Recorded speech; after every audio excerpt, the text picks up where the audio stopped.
Now, at the same time, my children were becoming independent. And I started to explore my own self. So this was my awakening. I mentioned not really being aware in the 60s. Well, everything I missed in the 60s, I learned at JPL. I learned about the need for these movements. I learned about my desire to live in a fair, egalitarian society. And I wanted to understand how to make that happen. So it was those experiences also that taught me that technological advances alone will get us nowhere. We have got to couple those technological advances with an embracing of the feminine. I found over and over again abuses from the top where the bottom ranks, the lower ranks were exploited. So that time at JPL eventually prompted me to go to law school. It prompted me to set up and establish the LA Progressive with my husband, Dick Price. And so for more than 10 years, I have devoted myself to progressive activism. I just kind of threw myself out there once the kids, my son is now a teacher at LAUSD, my daughter is an attorney and she lives in Washington, DC. So once the kids graduated from college and graduate school, I went to law school. And I was able to pay for it from my salary that I was earning at JPL, but I was very interested in being a people's lawyer, not a corporate lawyer. And so I threw myself into that. I threw myself into the ACLU, the NAACP, the Progressive Caucus of the Democratic Party. I was an elected member of the board there.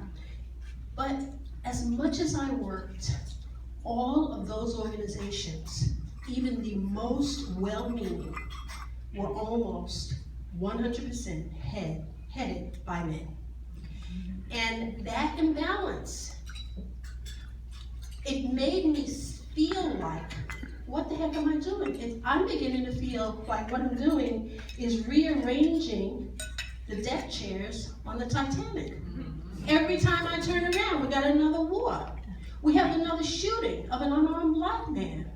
Global warming is fast approaching the point where maybe we've reached the point of no return. We have enough nuclear weaponry that we can destroy the earth 10 times over. What the heck are we doing? So that's where I was.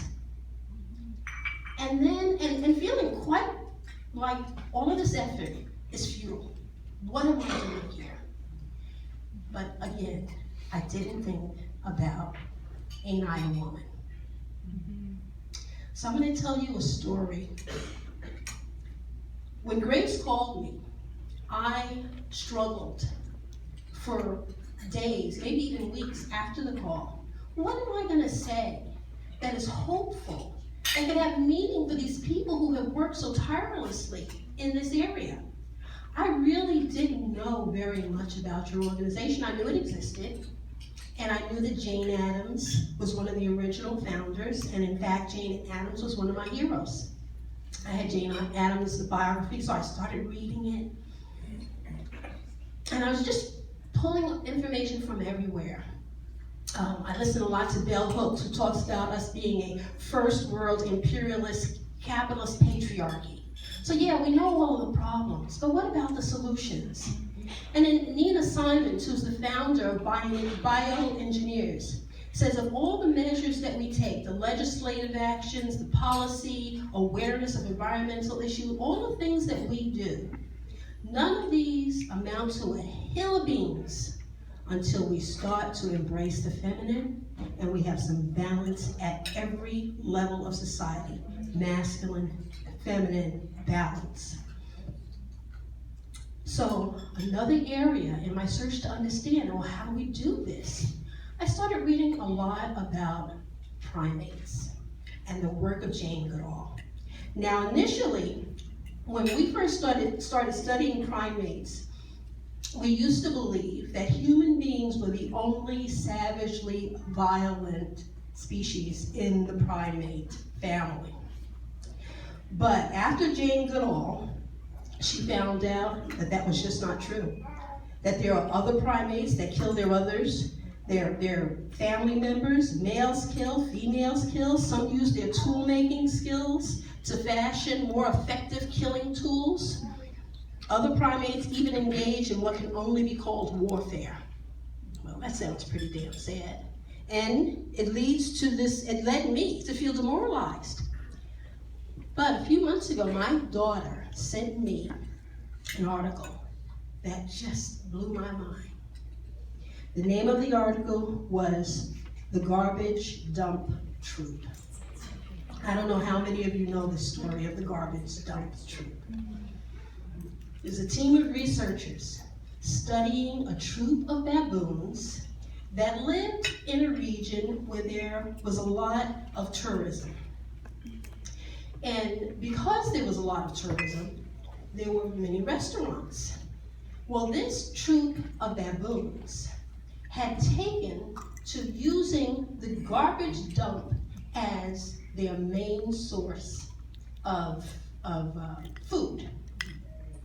Now, these baboons, particularly the alpha A males, were quite vicious, extremely territorial, and cruel to one another, especially the lower-ranking males and the lower-ranking females, which, by the way, all of the females were considered lower-ranking to the alpha males. So the alpha males would dominate. They'd go to this garbage dump, and they'd take all the best of the best.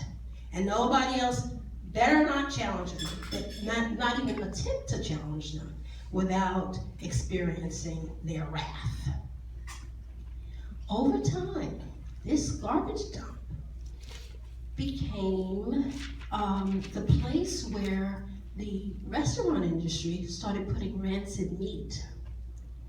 And this rancid meat, which was the place that the wonderful foraging place for these alpha males, this rancid meat caused them to have a certain type of disease that eventually killed them all. So, now, I'm not suggesting. However, and let's say this, when all of the alpha males were gone, there was an immediate change in the dynamic of the group dynamics. The females that were all considered lower ranking had to move in and fill in the gap. So there still was hierarchy. Hierarchy was still there, but it was hierarchy that was infused with feminine energy. The females shared their hierarchical places with the lower ranking males. As a whole, the troop became more collaborative and cooperative. There was a reduction almost to the point of zero of warring types of activities. And what fascinated me more than anything else was this change in culture lasted for years. And any other baboon that became adopted into the garbage dump troop, they took on the characteristics of the culture of the garbage dump troop that still to this day, 15 to 20 years later, is still an egalitarian troop of baboons. Well, that is what made me feel like, maybe we can learn something from them. Maybe we're not destined. And sometimes it feels like we're lemmings and we're just headed toward the precipice of annihilation, whether it be via nuclear war or global warming or water shortage or not to mention what Monsanto and all the others are doing to us with our environment and our food. But all of those organizations are run by those alpha males. We need the feminine energy. And I'd like to thank you so much for having me here today, because I feel like I can now plug into this organization that I knew about, but I just wasn't connected because of the intersectionality of race and gender. We have got to break those walls down, and I think that we can have the same kind of power that those female baboons had. Thank you.